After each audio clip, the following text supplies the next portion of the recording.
The man who traded his career to protect my music. I grew up in one of those towns where your last name determined your worth, and my last name, it didn't mean a thing. My family lived in the trailer park on the edge of the county line, but I had one thing that made me feel like royalty: my dad's old cello.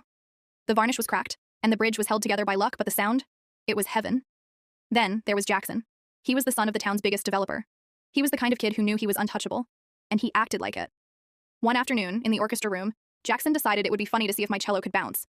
He kicked it right off the riser. I watched it hit the floor, the wood splintering into a million jagged pieces. I didn't even cry. I just felt empty. The only person who saw it happen was Mr. Thorne. He was our band director, a guy who was only 2 years away from his full pension. He'd seen Jackson get away with everything for years because the school board was in his father's pocket.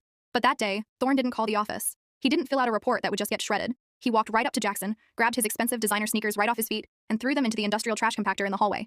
Then he looked Jackson's father dead in the eye when he showed up 30 minutes later and told him to get lost. Thorne was fired on the spot. No pension, no ceremony, nothing. As he was packing his old sedan that afternoon, he waved me over and handed me a heavy black case. Inside was his own, professional-grade cello. He just smiled and said, "Don't let the noise of people like him drown out your song." I'll never forget the man who gave up everything, just to make sure I didn't lose my voice.